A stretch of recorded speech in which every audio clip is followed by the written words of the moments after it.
Speed traps, two words that probably trigger a bad memory of enjoying the open road a bit too much and ending up with a traffic ticket. So when city governments are caught red-handed for pulling over too many people, you might think justice is served. But as TV 11's Ian Russell shows us, there's a delicate balance between keeping people safe and not abusing power.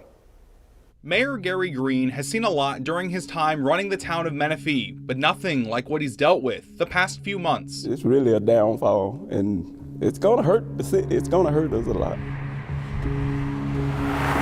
We always had this stigma as a speed trap in the first place. Now we got it stamped on us. We first told you back in August about how Menifee, a city with less than 300 people, was caught violating the state's speed trap law. Under that law, no city can have more than 30% of its annual revenue come from traffic citations.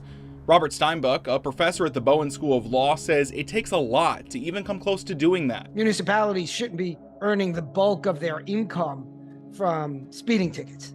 Speeding tickets are supposed to be a method to enforce safe driving. In Menifee's case, they collected $120,000 in 2020. That's nearly half of the city's revenue for the year.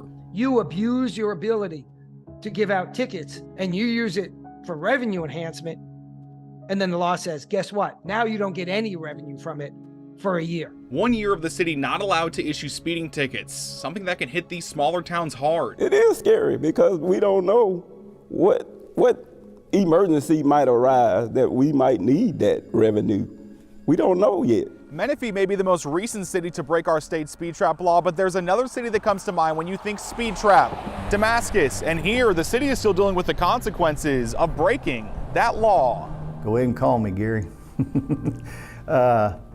It's going to be a tough ride for the next year or two. Terry Jones is a new mayor left dealing with an old problem. In 2018, Damascus broke the state speed trap law. 4 years later, and the impacts are still lingering.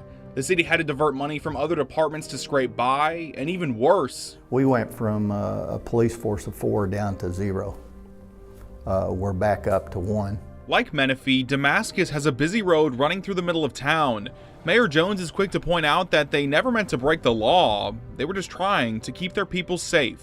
There's no need to blow through a town going 65, 70 miles an hour when it's stated 45 miles an hour all the way through town. With his city left dealing with the consequences and seeing others held accountable as well, Jones is hopeful for change. I'm not saying it's a bad law, but it's one of those that hurts smaller towns over larger municipalities. That's because these smaller towns have smaller budgets, making them more likely to hit that 30% threshold. We have no other place to get revenue. And all small towns are basically in that same environment. We have a small pool to pull from. It's going to hurt. It's going to hurt. We haven't felt it yet, but we will. Even if we don't feel it next year, the year after. Ian Russell, THV 11 News. The mayor of Damascus says when they were on probation, the town asked state police and the county sheriff's office to run those patrols. But since those officers don't live in town, he says that often led to longer response times.